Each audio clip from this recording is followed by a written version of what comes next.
Bonjour chez vous, je suis ravie de vous retrouver aujourd'hui pour cette nouvelle émission. Aujourd'hui, notre thème du jour est un chemin tout tracé. Et aujourd'hui, c'est Frank qui va nous apporter la pensée du jour. Et nous terminerons avec la rubrique famille dans laquelle Joël va nous parler du secret de la réussite parentale. Voilà, vous connaissez le programme, je vais retrouver les chroniqueurs.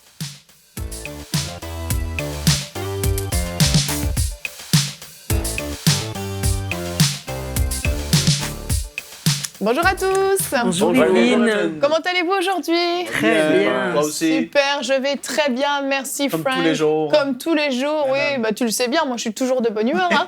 C'est ça. Ça, c'est vrai. C'est pas beau de mentir, Frank. Il faudra demander à Michael. Non, on lui demandera pas, c'est mieux pas. Aujourd'hui, notre thème, un chemin tout tracé, je l'ai expliqué hier. Nous allons parler du péché, donc le thème peut vous paraître bizarre, mais nous allons parler que Dieu a un chemin qu'il a tracé pour vous, dans lequel est sa protection, sa bénédiction, et ce chemin est forcément éloigné du péché. Donc voilà pourquoi un thème comme celui-là, et nous allons commencer tout de suite avec la pensée du jour.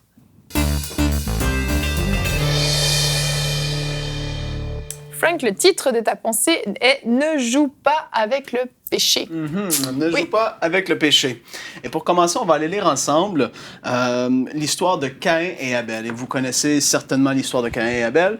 Un avait offert les premiers fruits et l'autre avait offert le premier de ses troupeaux des nouveau-nés. Et là, on sait que Dieu avait agréé une des offrandes et avait dit que l'autre, en fait, était moins agréable.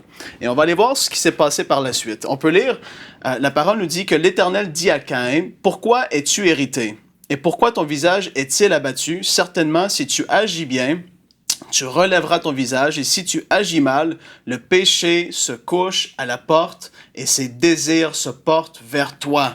Mais toi, domine sur lui. » Et puis on sait évidemment que c'est Caïn dont Dieu avait regardé son offrande comme étant moins agréable que celui de Abel, et ça l'avait énervé Caïn. Et on sait qu'on peut s'énerver parfois dans la vie, et oui, justement, il peut y avoir ces désirs qui remontent en nous. Et puis on le sait, on peut voir par l'histoire que Dieu est tellement bon. Premièrement parce qu'il a dit à Caïn, « Caïn, t'as mal fait, maintenant, fais bien, fais le bien. » Et il lui donne une deuxième chance, et il lui dit même à quel point Dieu est bon et il est juste. Il lui dit, si tu le fais pas, fais attention, le péché se couche à la porte. Et puis ses désirs se portent vers toi. Et là, on peut voir, comme je l'ai dit, comment Dieu est bon et qu'il est juste. Et puis aujourd'hui, dans le 21e siècle, on ne peut pas dire que le péché est supprimé, même si on est sous la grâce, même s'il y a tellement de messages qui sont prêchés à droite et à gauche. Le message du péché et des fruits pourris qui vont en découler doit être dit aussi. Parce qu'on soit chrétien ou qu'on soit pas sauvé, qu'on soit dans le monde encore, quand on vit dans le péché, volontairement, il va y avoir des mauvaises choses qui vont en découler, en fait. Le but de l'émission d'aujourd'hui, c'est de vous dire, comme le thème le dit, ne joue pas avec le péché, parce que ça va t'apporter que du mal. Amen. Je l'ai vécu dans ma propre vie. J'ai vu ce que le péché peut entraîner. Mais la bonne nouvelle, c'est que Dieu nous a tellement aimés. Il est passionné pour nous. Il nous aime tellement qu'il a envoyé Jésus, son Fils, pour qu'on puisse être libérés du péché et de son esclavage. Et là, tu peux te dire, oui, mais pourtant le péché, c'est agréable, c'est plaisant parfois. Oui, c'est plaisant pour un petit moment. Et le diable qui vient que pour voler, égorger et détruire va très bien faire son travail. Souvent, c'est ce qu'on peut voir.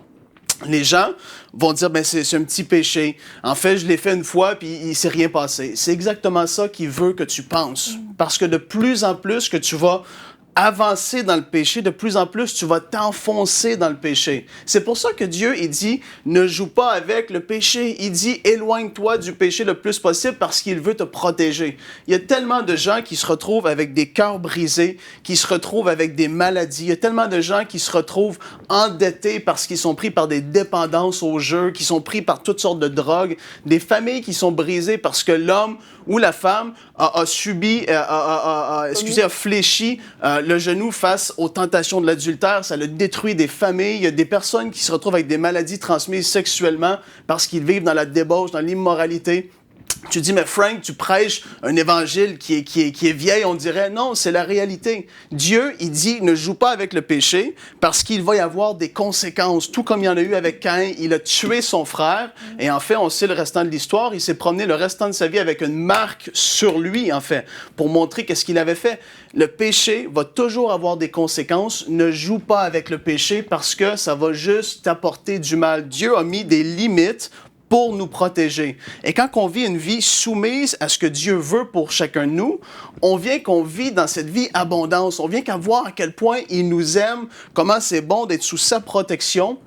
Le péché existe, c'est là. On peut être tenté en toutes choses, mais le but, c'est de comprendre que Dieu, il nous dit, fais pas ça. C'est pas pour nous priver de plaisir, non, c'est pour protéger ses enfants. Et c'est vraiment ça qu'on doit comprendre aujourd'hui. Ne joue pas avec le péché parce que ça va t'apporter de mal en pire, ça va toujours être de pire en pire. Mais Dieu nous a rachetés du péché, il a fait le chemin pour qu'on puisse être libérés des chaînes de l'esclavage, pour qu'on ne soit pas justement sous ce joug. Il n'y aura plus à vivre ta vie en essayant de mentir pour cacher ce que tu fais dans le secret. Il n'y aura plus à vivre ta vie d'une façon ou d'une autre parce que tu sais intérieurement que ce que tu fais, c'est mal.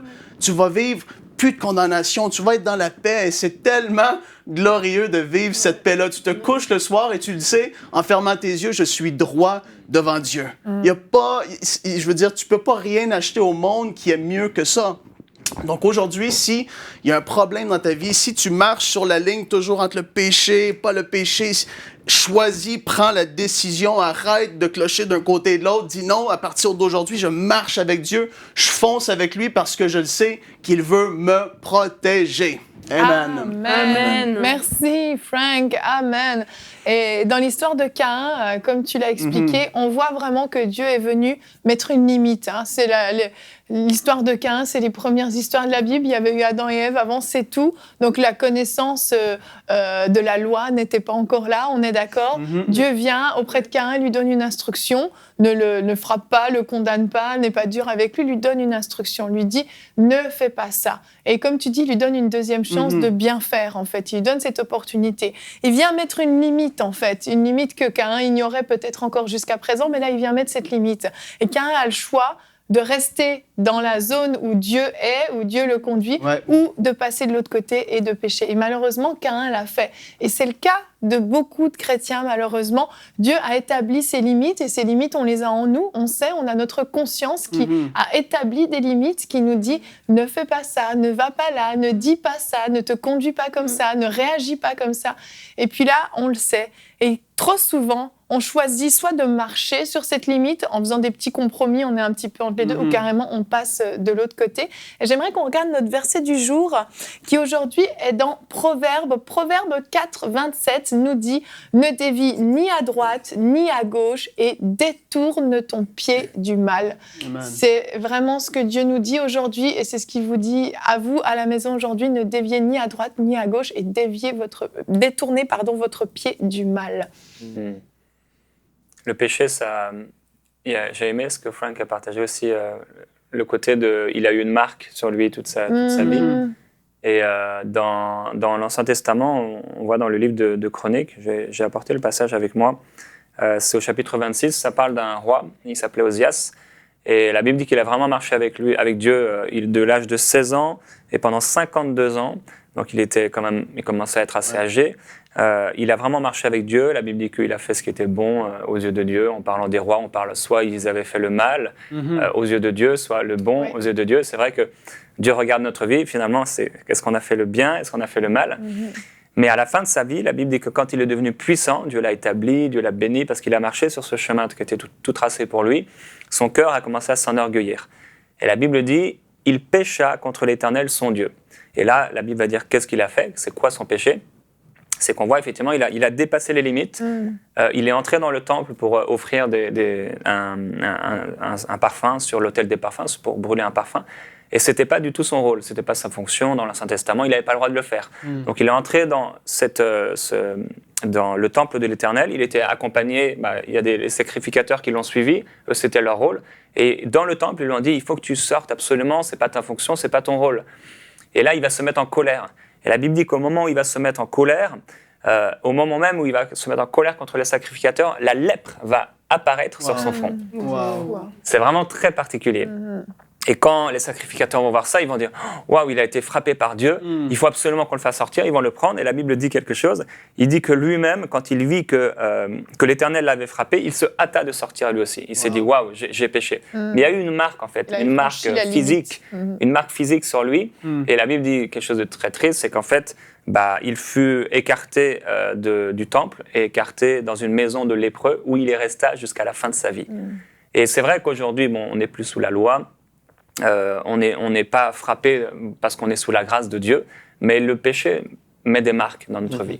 Ça laisse des traces, comme tu en as parlé, Frank. Ça laisse des traces parfois invisibles dans le cœur, des souffrances intérieures par rapport à ce qu'on a pu faire, mais aussi des traces physiques. Tu as parlé des gens qui ont des problèmes d'argent, etc. Le péché laisse une trace toujours.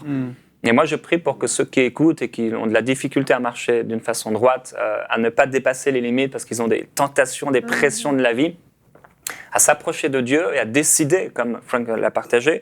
Dieu dit, je mets devant toi la vie et la mort. Choisis, c'est notre choix.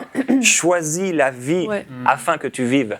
Et qu'on puisse jusqu'au bout, parce que certains, vous écoutez peut-être aujourd'hui cette émission, vous avez marché avec Dieu pendant plusieurs années, mais là, vous sentez depuis plusieurs années, je fais des choses, vous avez accepté ces choses-là dans votre vie, et vous commencez à faire des choses que c'est pas beau, c'est pas bon, mais des fois, on commence à se dire, bon, c'est pas grave, on se familiarise avec cette chose-là, mais écartez-vous du péché. Vraiment, écartez-vous du péché, marchez sur ce chemin de droiture parce que la protection de Dieu sera vraiment sur vous. Je crois une des choses, plusieurs chrétiens qui diraient oui, Jérémie, je veux vraiment marcher avec Dieu, mais je crois qu'il y a plusieurs chrétiens qui ne savent pas comment, tout simplement. Moi, j'ai eu l'occasion d'avoir plusieurs personnes dans mon bureau qui avaient des défis dans la vie, et puis souvent, on me disait, bien, je suis allé rencontrer un pasteur, et puis j'avais tel péché dans ma vie, et puis là, le pasteur me disait, tu dois lire ta Bible, tu dois prier, tu dois être fidèle à l'Église. Bon, toutes ces choses-là sont bonnes, absolument, mais on ne prêchait jamais la croix. Parce que souvent, on a cru qu'on devait prêcher la croix pour le salut, juste pour le pardon de nos péchés. Mais en fait, dans Corinthiens 1:18, il est écrit « La prédication de la croix est une folie pour ceux qui périssent, mais pour nous qui sommes sauvés, elle est une puissance de Dieu. » Donc, la croix, c'est là où nous avons été délivrés du péché. Donc, si on ne place pas notre foi dans l'œuvre de la croix, on peut entendre un message sur la sanctification et dire j'essaie, je veux marcher en sainteté, mais je ne sais pas comment. Donc, on doit prêcher la croix qui est la source de notre victoire. Absolument. Donc, si aujourd'hui, j'ai un problème avec un morceau de gâteau, admettons, je prends toujours l'exemple parce que tout le monde peut s'identifier puis j'aime personne, mais vous avez ce défi avec la gourmandise. Et là, humainement, vous pouvez dire je vais résister, mais après un certain moment, vous allez chuter, vous allez manger le morceau de gâteau parce que votre chair va succomber. Mais si vous croyez et vous placez votre foi dans l'œuvre de la croix, vous savez que, il y a 2000 ans, le Seigneur Jésus a payé non seulement pour le pardon de mes péchés, mais pour ma victoire quotidienne. Là, je vois le morceau de gâteau. Mais au lieu de chuter, je vais me rappeler, il y a 2000 ans, j'ai été délivré. Donc, je n'entre même pas dans la tentation. Ce qui se produit, c'est que là, je me rappelle que j'ai été libéré il y a 2000 ans. Je suis libre. Je suis libre de cette tentation. Donc, ce n'est plus une question... est-ce que je vais le prendre ou non? Non, je suis déjà libre. Je suis déjà libéré. Et les gens, des fois, on prêche ça puis ils disent « Ah non, c'est trop facile. » Mais j'ai plusieurs personnes qui sont passées dans mon bureau avec le message que je viens de prêcher, 1 Corinthiens 1, verset 18. Les gens ont été totalement libérés après 30 ans d'esclavage. Mais c'est un message qui est simple, mais qu'on ne prêche plus. Le message de la croix. C'est pas simplement pour le pardon, mais c'est pour notre victoire quotidienne. Et la repentance, c'est pas seulement pour le jour du salut. La repentance, c'est une attitude attitude de cœur devant Dieu face au péché, parce que le péché, l'apôtre Paul dit qu'il nous environne si facilement.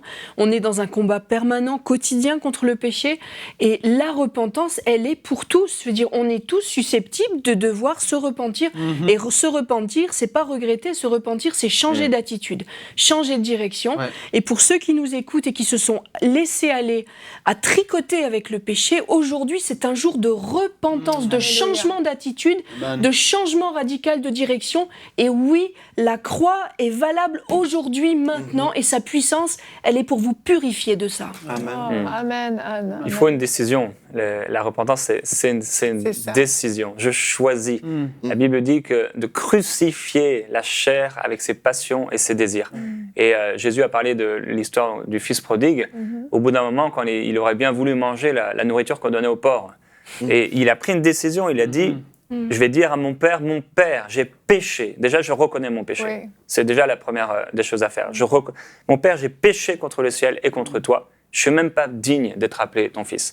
Et là, on voit aussi, c'est ça la bonne nouvelle, c'est que quand on se repent et qu'on revient au Seigneur, il prépare un nouvel habit sur nous. Amen. Il nous pardonne, il nous purifie Tellement à travers bon. la croix. Oui. On regarde Jésus-Christ, et comme le serpent d'airain qui a été levé dans l'Ancien Testament, symbole de Christ sur la croix, on le regarde, et au moment où on le regarde, on le contemple, on choisit de croire que par la puissance de la croix, je suis Amen. libéré. Amen. C'est pas par ma force, c'est pas par mes forces personnelles, mais c'est juste par la grâce, par Amen. Jésus-Christ, le sang de Jésus, je suis purifié. À ce moment-là, le Seigneur nous revêt. Il met un anneau sur notre doigt, et il met une couronne sur Alléluia. nous, il prépare un festin pour nous, et à nouveau, on a cette communion, et c'est ça qui est aussi C'est super, ça. c'est que Ouais. en un instant, cette communion avec Dieu est rétablie. Ouais. Amen. Et tout à coup, on rentre enfin dans notre destinée, parce qu'au fond, c'est ça. Dieu a préparé un chemin pour nous. Et puis, par le péché, on se limite, on fait du surplace, on fait marche arrière et on rentre pas dans notre destinée. Et ça peut aller très, très vite quand on prend la décision de se repentir. Il y a comme une accélération. C'est comme si Oui. Dieu rachète le temps et il y a une accélération. Et là, on rentre dans notre destinée et on se dit, waouh, je passais à côté de toutes ces choses juste pour un morceau de gâteau, pour reprendre ton exemple. Mais ton exemple est super bon. Ouais, c'est extraordinaire, vraiment. Je crois vraiment à la maison que vous êtes non seulement interpellés, mais que certains vraiment en dedans de vous, vous sentez comme si Dieu avait pointé le doigt sur quelque chose dans votre vie et vous avez entendu ce qui vous a été conseillé de faire, ce qui vous a été même presque demandé de faire parce qu'on vous aime et on veut que vous puissiez être libérés du péché qui vous tient captif. Donc, vous savez vraiment quoi faire. On va continuer. On aimerait encore parler de ce thème. Hein. C'est un thème qui est vraiment puissant. Il y a tellement de... Dieu veut tellement nous libérer, c'est extraordinaire. Et on va enchaîner, on va rester dans le thème, on va passer à la rubrique famille.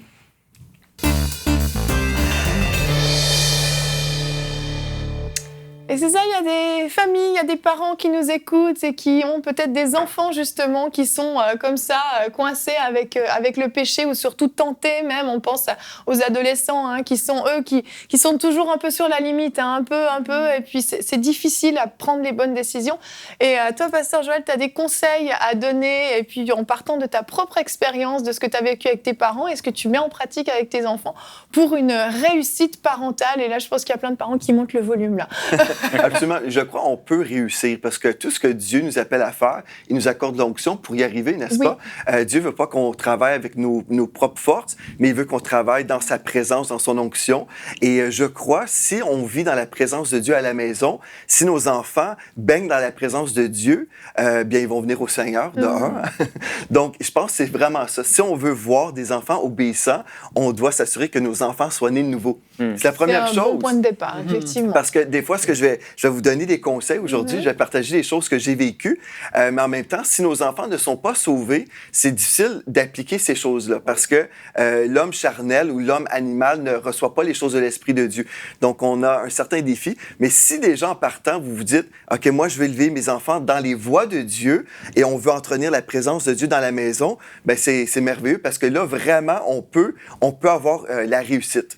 Cette réussite dans la famille.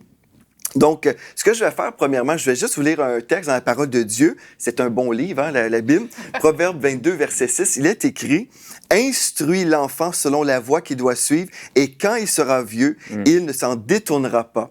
Et j'aime le mot « instruit » ou dans la Bible du Sommeur, « apprends à l'enfant ». Parce que je crois que c'est une chose qu'on doit faire. On doit instruire premièrement par notre modèle. On doit être un exemple dans notre famille. Et je me souviens, il y a des années, il y avait un évangéliste qui avait demandé à ma mère, « Mais comment t'as fait, toi, pour avoir 2 enfants chrétiens? » Et puis, parce qu'il y en a plusieurs, des fois, qui sont là, qui se disent, « Ben, j'ai des soucis, j'ai du mal à avoir des enfants dociles, mais comment vous avez fait? C'est quoi votre recette secrète? » Et puis, à l'époque, ma mère a tout simplement dit, elle dit, il ne faut pas mettre des péchés où il n'y en a pas. C'est tout simplement ça, sa réponse. Parce qu'il y a des gens où ils vont élever leurs enfants avec « tu dois faire ceci, tu dois faire cela, tu peux pas faire ceci, tu ne peux pas faire telle chose. » Et puis l'enfant est comme totalement brimé ou comme encadré à un tel point où l'enfant ne ressent pas que le parent lui fait confiance.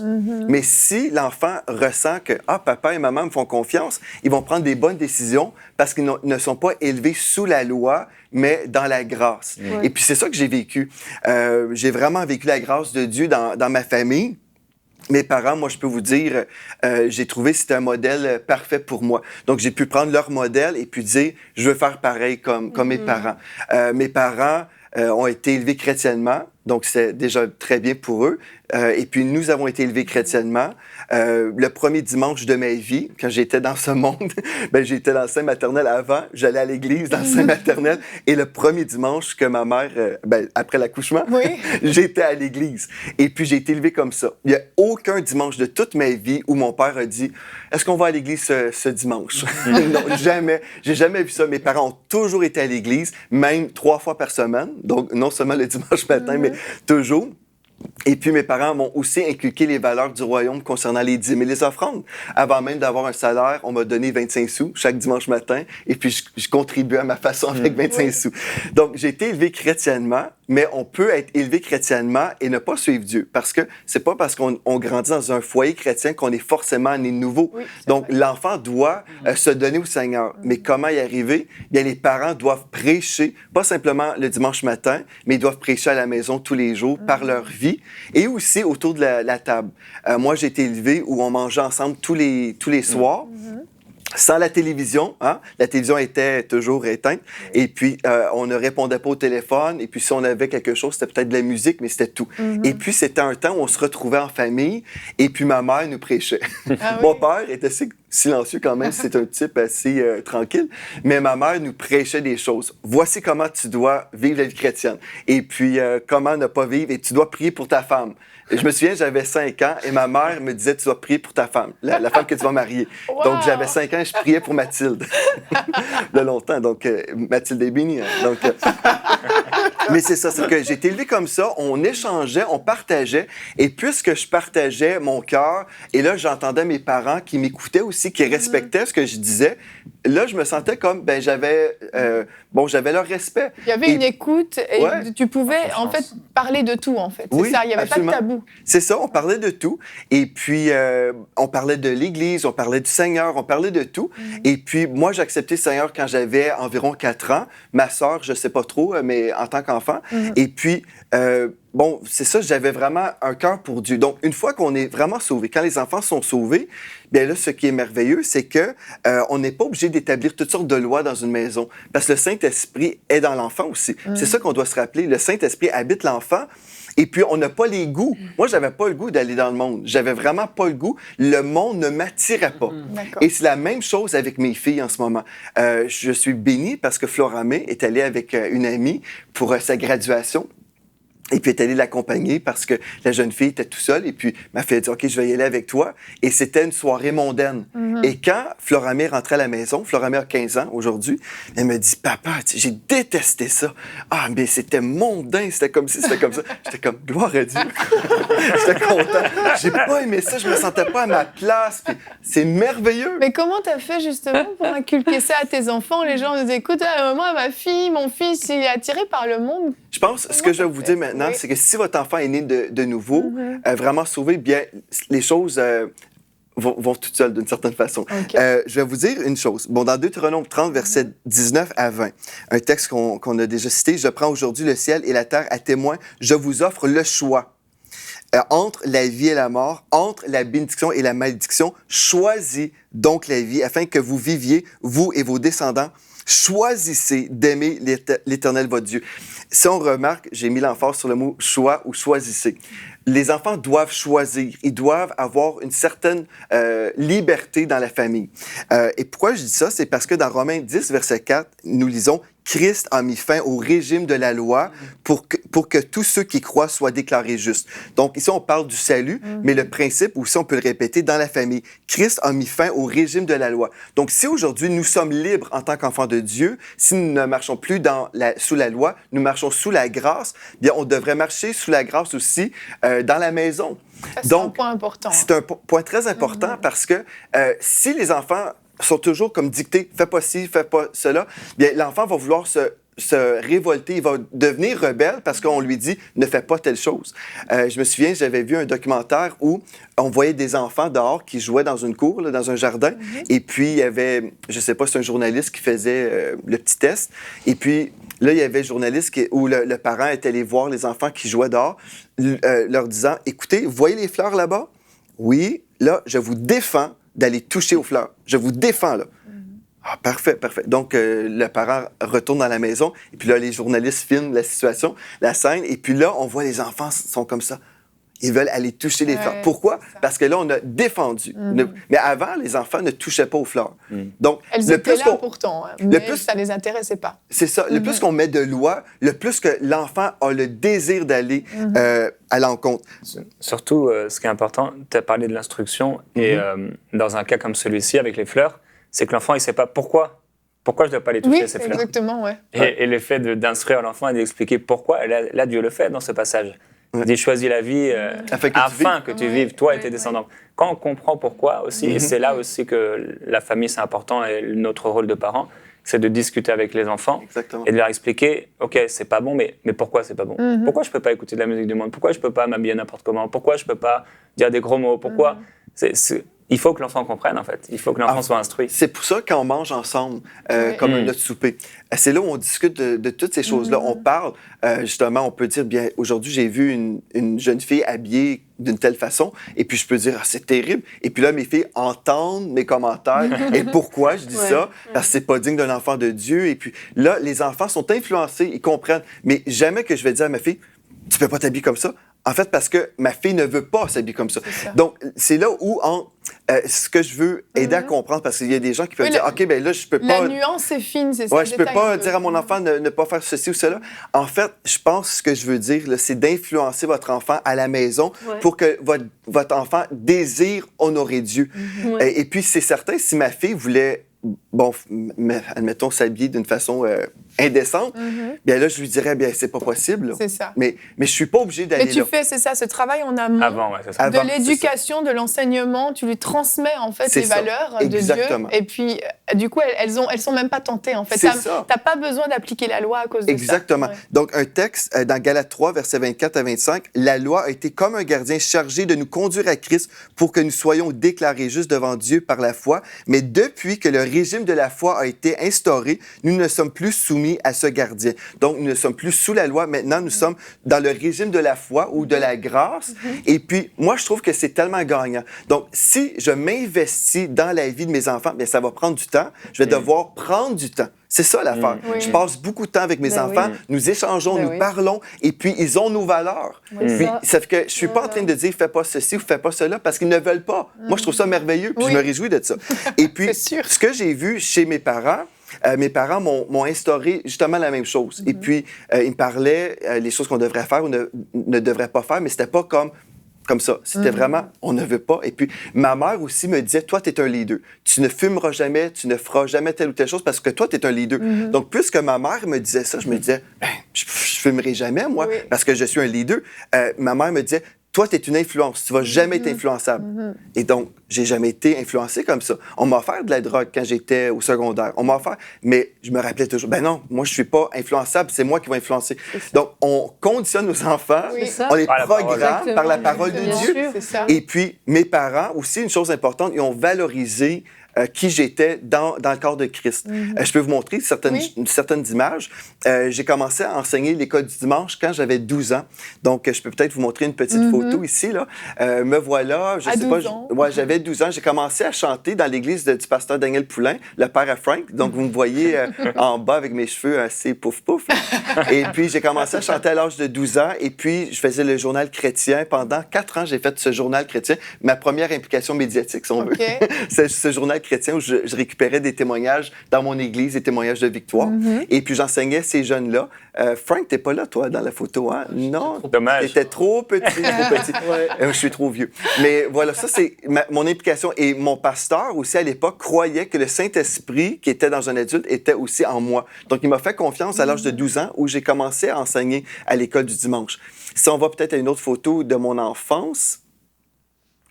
Alléluia. Voyez, j'avais 5 ans. Si vous voyez en bas à droite, là, j'ai commencé à chanter à l'âge de 5 ans. Et puis, je prêchais sur le bord de ma piscine avec les petits voisins du quartier. Et ce que je trouve merveilleux, mes parents ne disaient pas que je jouais à l'église. Ils réalisaient que je prêchais l'Évangile à 5 ans. Et puis, c'était mon cœur. Mais si on dit à nos enfants, ben, tu fais juste jouer, c'est juste... Mais si on croit dans nos enfants et on croit dans l'appel de Dieu sur nos enfants, on peut les relâcher plus tard et dire, vraiment, ben, je reconnais que tu as un appel sur ta vie. Et c'est ça que mes parents ont fait. Donc, c'est ça que j'ai voulu faire. On dirait Annabelle sur la photo. Et c'est ça que j'ai voulu faire. Ce n'était pas Annabelle. C'est ça que j'ai voulu faire aussi avec nos enfants. Oui. Comme mes deux filles aiment la musique, Floramé joue le piano, elle chante, Félicité chante aussi, elle commence à apprendre à jouer au piano aussi. Donc, on veut les encourager dans les dons et les talents et reconnaître le dépôt de Dieu. Ça, c'est une chose importante. Si on veut réussir dans notre famille et en tant que parents, il faut célébrer les dons que Dieu a déposés dans nos enfants et ne pas juste dire « Ah, ben tu joues », mais vraiment reconnaître. Et quand l'enfant est reconnu, l'enfant aussi a confiance que Dieu se sert de lui. Donc, une chose importante, exercez votre foi dans l'œuvre du Saint-Esprit dans la vie de votre enfant. Croyez dans l'appel de votre enfant. Appuyez votre enfant dans son appel. Si vous avez vu la photo avec le journal, bien, mon père finançait mon ministère. Wow. Donc, tous les mois, je sortais une revue, mais je n'avais pas une liste d'envoi où je demandais aux gens d'être partenaires, mais mon père donnait son argent. Et puis... Mais ça, c'est important, vraiment, ce soutien des parents dans les petites choses en fait, que tu commençais à faire. C'est vraiment important de ne pas dénigrer, en fait, parce que pour toi, ce n'était pas un jeu. C'était la vraie vie, en fait. Tu avais une église, tu avais un journal chrétien, c'était la vraie vie, puis tes parents t'ont vraiment encouragé dans ça. Et j'ai fait ça 4 ans, là. C'est quand même un engagement sérieux, là, vraiment? quand même. Ben oui. Et puis, puisque mon cœur était toujours vers les choses de Dieu, ma mère me donnait sa carte de crédit ou la carte de crédit de mon père. Et tous les vendredis, chaque semaine de ma vie, je pouvais commander des produits, des enseignements, soit en vidéo, en cassette, des livres d'un ministère aux États-Unis. Et puis, je me nourrissais comme ça. J'aimais ça, grandir. Génial. Et puis ma mère me disait, parce que des fois je lui disais, ça te dérange pas, ça coûte cher. Mais elle dit, Joël, tu fumes pas, tu bois pas, tu fais rien. On veut t'encourager là-dedans. Donc ils m'ont vraiment béni. Et puis quand les gens arrivaient dans ma chambre, ils voyaient plein de livres, plein de choses. Parce que j'aimais ça, j'aimais ça, m'investir dans les choses de Dieu. Ouais. Entretenir une relation parentale d'amour et de grâce. Je pense que ça se passe vraiment là. C'est au niveau d'une relation avec nos enfants. Si quelqu'un m'écoute aujourd'hui puis dit... Écoute, le pasteur Joël dit on ne devrait pas avoir de règlement. C'est pas vraiment ça que je suis en train de dire. C'est pas une question qu'on laisse nos enfants sans être encadrés. J'ai encadré mes enfants, mais je pense que si on arrive à 18 ans et là on commence à encadrer, c'est un peu tard. Je pense que c'est vraiment dans leur enfance, au tout début, on leur communique les valeurs du royaume de Dieu. Et puis ensuite, les enfants vont prendre leurs propres décisions. Ça, on permet qu'ils poussent droit, en fait, qu'ils poussent pas tout de travers et après il faut les rectifier. Hein. C'est ça, exactement. Et puis j'ai vu chez mes parents aussi des modèles au niveau de la générosité. Ils m'ont toujours passé en priorité. Ma sœur et moi, on était vraiment en priorité pour eux. Je me souviens une fois, je voulais avoir un petit manteau en cuirette. C'était même pas un manteau en cuir, mais j'ai vu ce manteau-là et j'ai dit, j'aimerais avoir ce manteau. Puis à l'époque, c'était au-delà des moyens de mes parents. Mais je me souviens, mon père a dit, on va lui acheter. Pour moi, c'est un souvenir que j'ai encore aujourd'hui. Mon père préférait passer nos intérêts avant les siens. Ça, je trouve ça, pour moi, c'est mon Tu père a savais toujours été la un modèle. valeur que tu avais pour eux, en fait. Ouais. Mhm. Et non seulement ça, j'avais un rêve. Quand j'étais petit, je voulais aller à l'école biblique du frère Jamie Swaggart à Bâton-Rouge, en Louisiane. Je peux vous montrer la photo. Oui. Et puis, ma mère est allée travailler pour que je puisse aller à l'Institut biblique. Wow. Donc, c'était mon rêve. Et puis, en 1993, nous sommes allés à Bâton-Rouge juste pour aller visiter les lieux, pour être certain que tout était beau. Donc, je suis allé là-bas. Et puis, j'ai eu la grâce d'aller dans les studios de télévision. Et vous voyez mes parents Avec au tes centre, parents au avec mes centre, parents. oui. Et là, on a rencontré la famille Swaggart. Et puis, aussi, mes parents m'ont enseigné la valeur de me tenir sur mes convictions. C'est une chose très importante. Dès l'âge de 5 ans, les enfants se prosternaient devant moi à l'école, se moquant et disant « Alléluia, Alléluia ». Mes parents, je me souviens, je rentrais à la maison, ma mère me disait « Si tu es persécuté pour le nom de Christ, réjouis-toi ». Et puis, juste pour aller chez Jamie Swaggart, j'ai été persécuté d'une certaine façon, juste avec les roulements des yeux. Certaines personnes connaissent son historique. Ça n'a pas toujours été facile. On va juste résumer comme ça. Et moi, j'ai cru que Dieu pardonnait et que l'évangile véritable, c'est un évangile de pardon et puis de restauration. Et j'avais 12 ans quand mon père spirituel avait besoin d'être pardonné de Dieu. Et j'ai dit, moi, ce que je vais faire, je vais devenir un partenaire de son ministère à l'âge de 12 ans. Et puis, j'ai dit, Dieu ne casse pas les jambes d'une personne lorsqu'une personne a chuté. Dieu veut relever et restaurer. Donc, j'ai dû me tenir aussi. C'est une chose importante que mes parents m'ont inculqué. Ce que tu reçois de Dieu, bien, vas-y, avance avec les convictions que Dieu te donne. Donc, voilà. Il y a plein de choses que je pourrais partager. Mais... J'aime beaucoup l'image là, de ne pas casser les jambes parce que nous, en tant que parents, aussi, ne cassons pas les jambes de nos enfants quand ils sont à terre et quand ils ont péché. Oui, c'est vrai. Marchons dans l'amour et dans la grâce. Et tu as parlé de la foi aussi, qui était vraiment un élément important. Croyons que Dieu est capable de sanctifier nos enfants, de parler aussi à nos enfants, sans que des fois on ait besoin de dire quoi que ce soit. Et croyons que l'amour croit tout. Marchons dans l'amour, aimons nos enfants et c'est super un partage. Un passage. Gloire à Dieu. C'est un peu comme une suite de Anne et Jonathan. Vous aviez fait une rubrique famille aussi sur le fait d'amener nos enfants à Christ et j'aime vos témoignages parce qu'on en voit les fruits. Et puis vous avez cité un peu des points similaires quand même, le même profil d'éducation, puis on voit que ça marche en fait. Mais si quelqu'un dit aujourd'hui, bien moi là, j'ai pas fait ça là, et puis ça va pas très bien, je pense que c'est bon aussi quand un parent se repent. Moi je l'ai fait auprès de mes enfants, plus qu'une fois, même récemment. Là. Et puis je dis, je vous demande pardon, j'ai mal agi ou j'ai mal travaillé, mais aujourd'hui je veux changer. Et c'est bon de le faire parce que les enfants vont respecter ça aussi. Si le parent dit, je te demande pardon, j'ai mal agi, aujourd'hui je veux travailler différemment, je veux marcher dans la grâce, dans l'amour, dans l'honneur. Aussi, je veux pas juste te demander de me respecter, mais je veux te respecter aussi. Et puis je pense que si on est prêt à recommencer, Dieu peut restaurer la relation parentale et puis vraiment bénir la famille. Ouais, amen. La prière fervente de juste a une grande efficacité. Amen. Frank, nous, on est des jeunes parents avec nos 2 jeunes enfants et on est vraiment bénis d'avoir ces enseignements-là parce que, en tout cas, moi, je reçois vraiment et je pense à mes enfants quand tu parles et voilà, je me remets en question aussi dans ma façon de les éduquer, de les élever parce que on a toutes sortes de manières de faire et puis on a tous eu un bagage quand même de nos parents.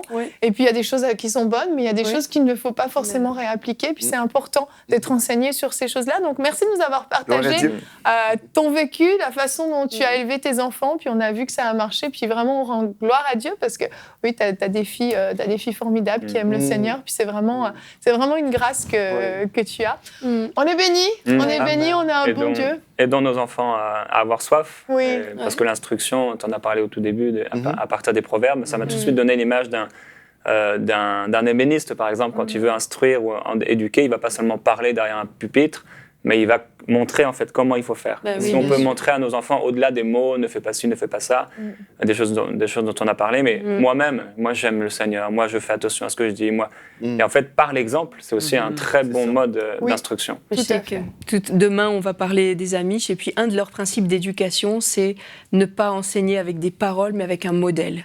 Et je crois qu'on est en plein dedans, notre modèle parle plus fort que nos paroles. Exactement, vraiment, ça c'est sûr que si on dit quelque chose à nos enfants de le faire et que nous-mêmes, on ne le fait pas, ça n'a aucune valeur à leurs yeux. Ils vont nous le dire, oui. d'ailleurs. En grandissant, ils vont nous le dire petit, ils vont juste pas comprendre, mais en grandissant, ils vont nous le dire, effectivement. Mais vraiment, je crois qu'on peut rendre gloire à Dieu parce qu'on a vraiment l'opportunité de réussir l'éducation de nos enfants. Et puis là, on t'écoute, puis on se dit, oui, c'est facile, ces enfants, ils n'ont jamais été tentés par le monde, etc. Voilà, c'est comme Disney, là. Non. Mais en réalité, même si des parents qui nous écoutent ont leurs enfants qui ont certaines attirances vers les choses du monde, c'est pas catastrophique du tout, c'est pas dramatique, ça veut pas dire qu'ils sont perdus, que c'est fini pour eux, pas du tout. Et chaque enfant aussi est différent, chaque personnalité est différente. C'est ça que je voulais rajouter aussi, c'est que Floramé et Félicité sont deux filles totalement différentes, et puis le Saint-Esprit est disponible pour nous en tant que parents. Oui. Parce qu'une fois, Félicité, elle faisait beaucoup de crises, et puis une fois, je me disais, mais qu'est-ce qu'on doit faire, Seigneur, parce qu'elle faisait beaucoup de crises, et puis le Saint-Esprit m'a dit, va simplement la prendre dans tes bras. Et puis c'était la solution pour cette situation-là. Donc, je pense qu'on doit être à l'écoute de l'Esprit de Dieu pour savoir comment élever nos enfants. Exactement. C'est vrai. Gloire à Dieu, merci à vous tous pour cette émission et vous, merci de nous avoir suivis. Nous allons nous retrouver demain et demain nous allons parler comment être chrétien tout en vivant dans ce monde. Donc c'est comme un peu une suite d'aujourd'hui parce que oui, on vit dans ce monde mais on n'est pas de ce monde et nous aurons la rubrique Actu avec Anne. À demain et bonjour chez vous.